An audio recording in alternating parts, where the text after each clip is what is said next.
effectivement, on est en direct, en live streaming, sur notamment le site de l'Agence marocaine de l'efficacité énergétique, pour l'efficacité énergétique, et puis sur le site de AOB Group. Merci beaucoup, messieurs. On se retrouve tout au long de cette matinée et de cette journée, bien sûr. Je sais qu'on va vous retrouver dans un instant, Saïd El-Arch, pour le premier panel. Ce sera juste après une petite pause déjeuner. D'abord, je vais accueillir sur cette estrade plusieurs autres intervenants de marque qui nous font le plaisir de nous accompagner. Je vais demander à monsieur Philippe Massé de nous rejoindre et de s'asseoir. Monsieur Philippe Massé, que vous pouvez applaudir, directeur Europe et international de l'Agence de l'environnement et de la maîtrise de l'énergie. Je vais demander également à monsieur Jawad El-Raraz de nous accompagner. Propre, les gaz à remplacer, notamment les gaz HFC pour les réfrigérations. Tout ça doit être connecté également avec l'impact économique des différentes filières industrielles et bien entendu derrière, in fine, l'impact social et sociétal de l'organisation de nos sociétés africaines, européennes, internationales. Donc c'est un vaste sujet. Les différentes collaborations internationales que nous menons, nous, en tant qu'ADEME, Agence française de la transition écologique, avec nos différents partenaires, et notamment l'AME au niveau marocain, de longue date, plus de, je dirais, 30 ans peut-être, avec toujours des améliorations dans nos coopérations de jour en jour, des échanges d'expériences, des échanges de connaissances, des échanges d'expertise, qui permettent justement d'approfondir l'ensemble des thématiques qui ont été abordées aujourd'hui dans les différents discours d'introduction. Je voulais également souligner et remercier le président de l'association des professionnels du froid marocain, parce que son discours sur la filière du froid est un discours extrêmement important, parce qu'effectivement on a souvent tendance à restreindre le froid sur quelques notions qui sont très confortables, la climatisation, les conditions d'air, la réfrigération dans les supermarchés pour avoir des aliments frais, etc. Mais il y a bien entendu tout le reste de la réfrigération, et notamment ce qui a été évoqué dans la pharmaceutique et dans la chimie, qui est extrêmement important et porteur d'emploi également au niveau mondial. Et puis bien entendu, je ne reviens pas sur les dires de Mme Gabrielle Présus, toute l'importance, et encore une fois, le raisonnement écosystémique est important là-dedans, toute l'importance du lien qui existe entre les activités en matière d'efficacité énergétique et l'impact de ces activités en termes de climat. Et donc, tout le travail qui est effectué entre l'AME et la Fondation Helvétique pour l'environnement, auquel nous collaborons également sur notamment cette notion de base carbone, de lecture de l'impact carbone des activités industrielles et de transport, de chauffage, de climatisation, etc., est extrêmement important à étudier et à suivre. Philippe Massé, vous qui êtes le directeur Europe et international de l'Agence, vous l'avez dit, française, de l'environnement et de la maîtrise de l'énergie, vous sentez qu'il y a un véritable appétit, un engouement du continent africain de plus en plus sur justement l'importance de s'équiper en nouvelles technologies, sur le besoin en normes, en formation? Effectivement, il y a une appétence du gouvernement, de l'ensemble des gouvernements africains et des gouvernements locaux également africains, parce que nous travaillons par exemple en étroite collaboration avec l'Académie des gouvernements locaux de la CGLU, dont le siège est basé d'ailleurs à Rabat, au Maroc. Bien sûr. On s'aperçoit qu'il y a une prise de conscience rapide, extrêmement, beaucoup plus rapide que la prise de conscience ne l'a été au niveau européen, par exemple. Et puis je suis doublement ravi d'être là aujourd'hui. Tout d'abord, nous traitons d'un sujet qui nous concerne tous, qui est spécifique à l'Afrique. Donc quels sont les défis et quelles sont les problématiques africaines sur ce sujet et comment nous devons les adresser. Et puis le sujet de l'efficacité énergétique et du froid est l'un des piliers majeurs de la transition énergétique. C'est pour cela que je suis doublement ravi. C'est des sujets sur lesquels je travaille assez naturellement et régulièrement Donc ça me fait plaisir de partager avec vous mes réflexions autour de ces deux problématiques. Alors, pour la transition énergétique, quand on regarde la signification ou sur quelles actions elle repose principalement sur 3 actions, qui sont tout d'abord l'électrification des end use, des utilisations finales, l'abandon des énergies fossiles vers les énergies renouvelables ou les énergies propres, avec parfois des solutions de capture carbone pour rendre les utilisations plus propres. Et puis bien sûr, le 3e pilier qui est l'un des plus importants et qui contribue globalement à 40% des objectifs de décarbonation à l'horizon 2050, qui est l'efficacité énergétique. Et si on zoome un peu plus dans l'efficacité énergétique, on va trouver que la chaîne de froid représente, selon les pays, entre 20 à 50% des solutions pour appréhender ces problématiques d'émissions carbone.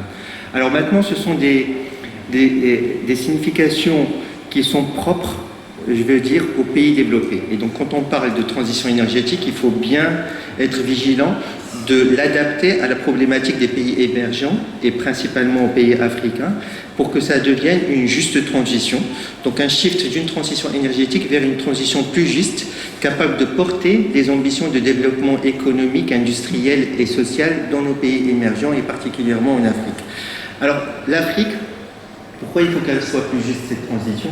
Parce que l'Afrique représente moins de 3% des émissions carbone, alors qu'on représente plus de 20% de la population mondiale. Donc la signification ou la culpabilité ou le devoir qu'on a par rapport à cette transition énergétique ou à la situation dans laquelle nous sommes aujourd'hui n'est pas perçue de la même manière. Aussi, les enjeux que l'on a sont complètement différents de ceux qui sont dans les pays développés. Par exemple, l'accès à l'énergie, ça a été dit par M. Moudine tout à l'heure, 50% de la population africaine n'a pas d'accès à l'énergie. Là où l'efficacité énergétique et la chaîne de froid prennent encore plus d'importance, c'est zoomant sur les 50% qui n'ont pas accès à l'énergie. On va trouver que 80% d'entre eux se trouvent dans des zones rurales, dans des remote areas, qui n'ont pas d'accès ni à l'électricité, ni au clean cooking, ni à toutes les formes d'énergie. Et ces zones rurales reposent sur 3 activités majeures, qui sont l'élevage, et ça a été dit par le président de la commission, l'association du froid en Afrique, l'élevage, l'agriculture, et puis je l'ai noté, et la pêche.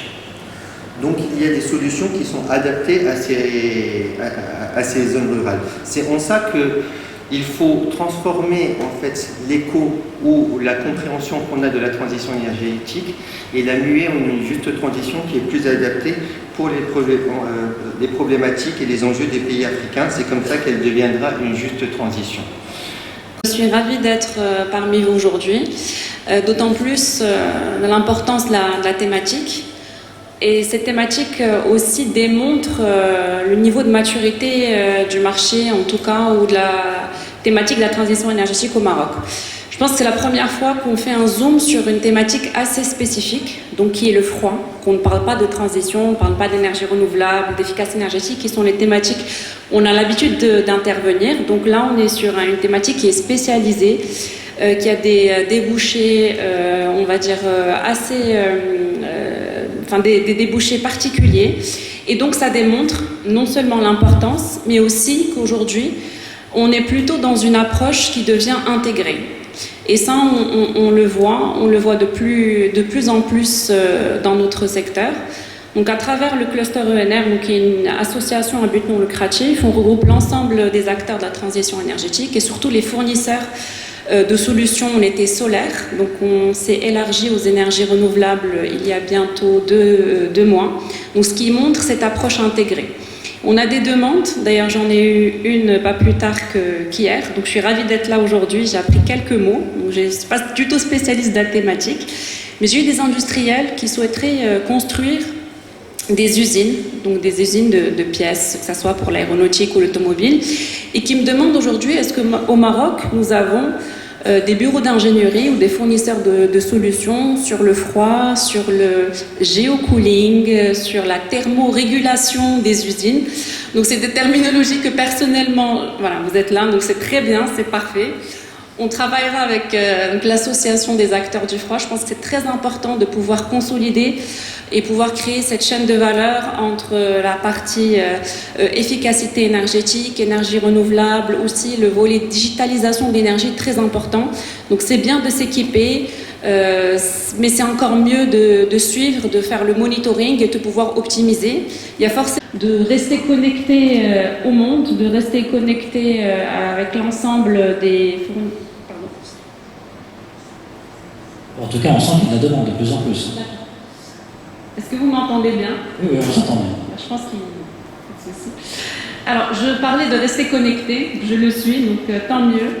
Je pense que c'est important de aussi pouvoir cartographier l'ensemble des compétences, l'ensemble des solutions qui sont existantes sur le marché marocain, sur aussi le continent africain, de pouvoir vraiment travailler main dans la main avec les deux associations, donc africaines et l'association des acteurs du froid, pour pouvoir offrir ces packages. Aujourd'hui, on n'a pas encore d'offres intégrées, donc que ça soit sur l'efficacité énergétique, le froid, la chaleur, sur les déchets, l'eau, qui est aujourd'hui également une thématique cruciale en Afrique, et bien sûr les énergies renouvelables. Donc le jour où on arrivera à pouvoir offrir ces offres intégrées, je pense qu'on sera vraiment sur la bonne voie, parce que même entre 1960 et aujourd'hui, la population mondiale a doublé, mais la production a plus que triplé, avec seulement une croissance de 15% des terres agricoles. C'est qu'on a gagné en productivité. Néanmoins, et malgré cet excédent alimentaire, 820 millions de personnes sont menacées par l'insécurité alimentaire, sont menacées par la faim. 820 millions, c'est beaucoup. L'explication. Et après, donc, on va comprendre un petit peu que le froid peut contribuer à quelque chose.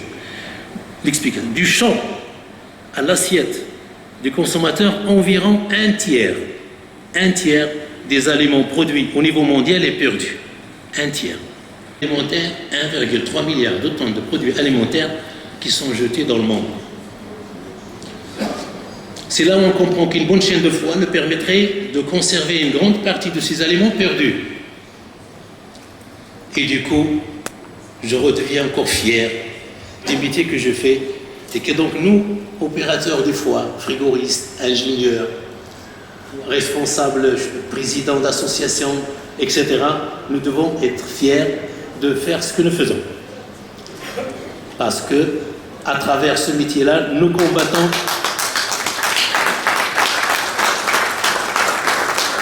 merci. Et vous nous racontez accompagner au niveau de tous nos partenaires. Et c'est pour ça que ce memorandum de coopération touche sur le volet renforcement de capacité, sur le volet, bien sûr, tout ce qui est lié à l'efficacité de l'industrie, la décarbonation. Nous avons un certain nombre de thèmes qui sont dans cette convention. On parle de mobilité durable, tous les secteurs qui se touchent à l'efficacité énergétique aujourd'hui, à cette transition énergétique. Et nous avons tenu aujourd'hui à montrer qu'il faut continuer cette coopération. L'esprit des COP, ça avait été dit, c'est de dire que ces échanges entre le Nord et le Sud. Oui, c'est vrai que le Sud est un très faible émetteur de gaz à effet de serre. Le Nord est le grand émetteur. Le Sud subit beaucoup plus le changement climatique aujourd'hui que le Nord. Et Amrine n'entend pas le principal responsable. Mais tout le monde est engagé.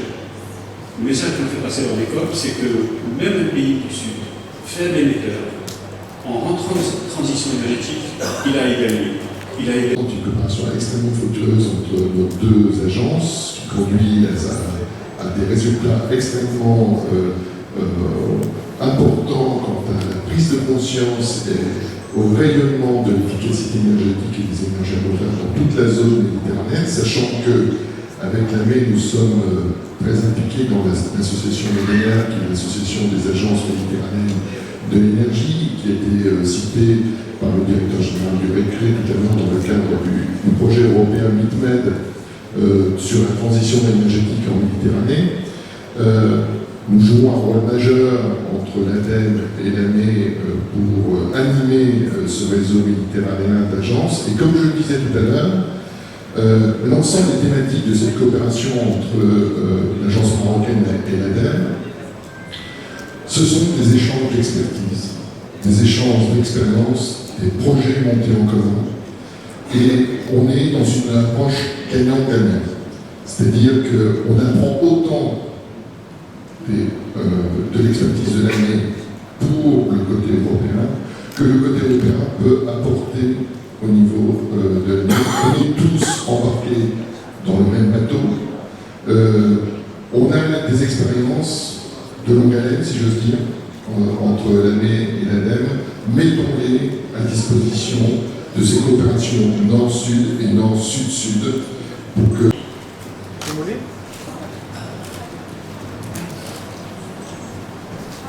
Et voilà, c'est signé.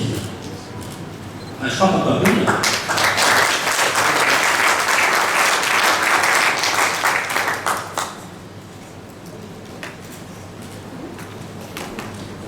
Merci, monsieur.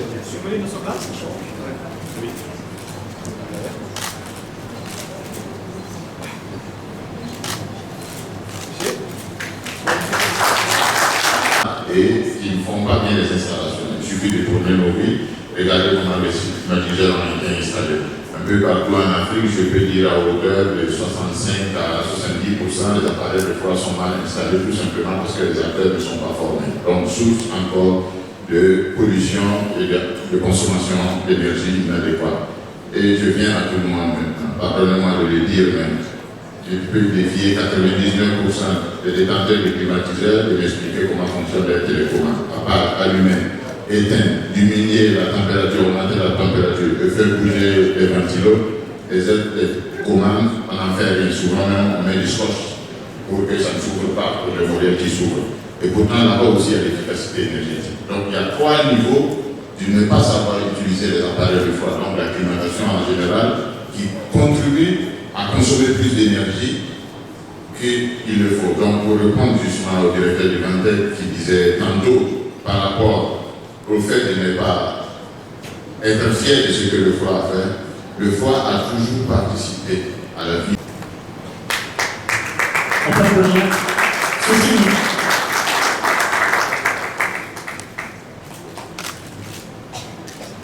Merci, c'est ça qu'on a eu.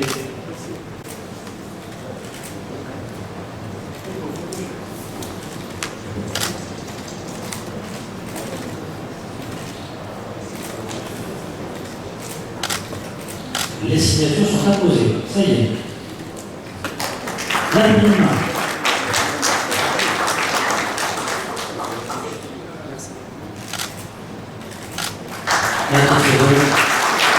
Et les trois conventions de cette 7e rencontre.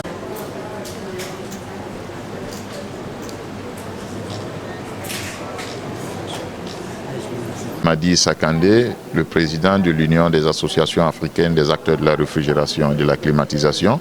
C'est une association qui compte tous les 54 pays africains, dont bien sûr le Maroc et l'association marocaine des professionnels du froid, qui est d'ailleurs une des associations membres fondatrices de cette association qui est basée au Burkina Faso, à Ouagadougou, et qui cette année tient ici son assemblée générale ordinaire qui commencera à partir de demain. Et aujourd'hui, nous sommes là à cet événement sur l'efficacité énergétique liée au secteur du froid pour démontrer encore une fois de plus à quel point le froid est important pour le développement socio-économique de l'Afrique et à quel point nous devons mettre le froid au centre de nos politiques de développement et comprendre que le froid, ce n'est pas un luxe, mais c'est une nécessité pour le développement africain et nous devons travailler avec des technologies qui sont moins polluantes.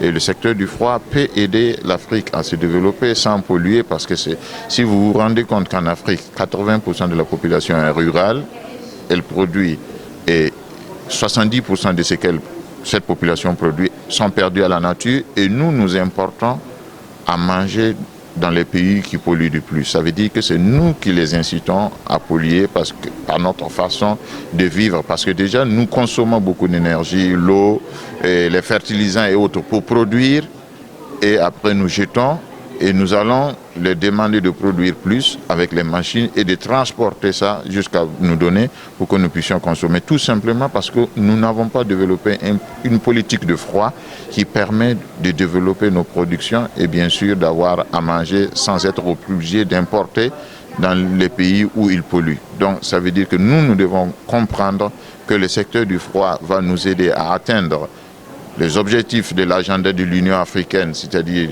l'agenda 2063, ce qui veut dire avoir une Afrique libre et prospère pour les Africains, avoir bien sûr éteindre les ODD, les objectifs de développement durable, et bien sûr éviter les changements climatiques. Donc avec le développement du froid en Afrique, nous atteindrons tous ces objectifs-là, qui est bien sûr le développement de l'Afrique tout court.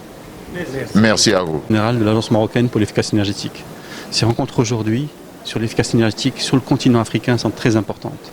Nous avons montré que notre pays, qui a une vision royale, qui a donné une instruction en 2009, la lettre royale était très claire, priorité aux énergies renouvelables et à l'efficacité énergétique dans tous les secteurs. Nous avons choisi le thème cette année sur le froid. Comme vous le savez, il y a énormément d'énergie pour faire du froid, pour les bâtiments, pour les industries, pour l'alimentaire. Nous avons aujourd'hui le stockage des produits alimentaires qui est une question clé et il faut absolument avoir du froid disponible sur notre continent parce que sinon c'est la déperdition de produits alimentaires et c'est un impact énorme sur les populations. Donc il faut absolument faire du froid, mais faire du froid d'une façon efficace. C'est-à-dire ne pas beaucoup consommer pour ne pas avoir des factures trop lourdes de l'énergie. Et c'est tout l'esprit que nous avons présenté aujourd'hui dans le cadre des coopérations nécessaires entre les pays, le partage d'expériences, les renforcements de capacités de la jeunesse africaine, parce que c'est des emplois dans ce domaine, et en plus, enfin, les outils financiers pour accompagner ces investissements qui sont nécessaires pour notre continent. Nous pourrons tous y gagner, mais en le faisant avec le plus d'efficacité possible. Le froid sert dans tous les secteurs. Il faut absolument, et vu les changements climatiques, vu les besoins en froid qui vont être encore plus importants sur le continent, absolument agir dans ce sens, dans tous nos investissements, les faire de la façon la plus efficace possible.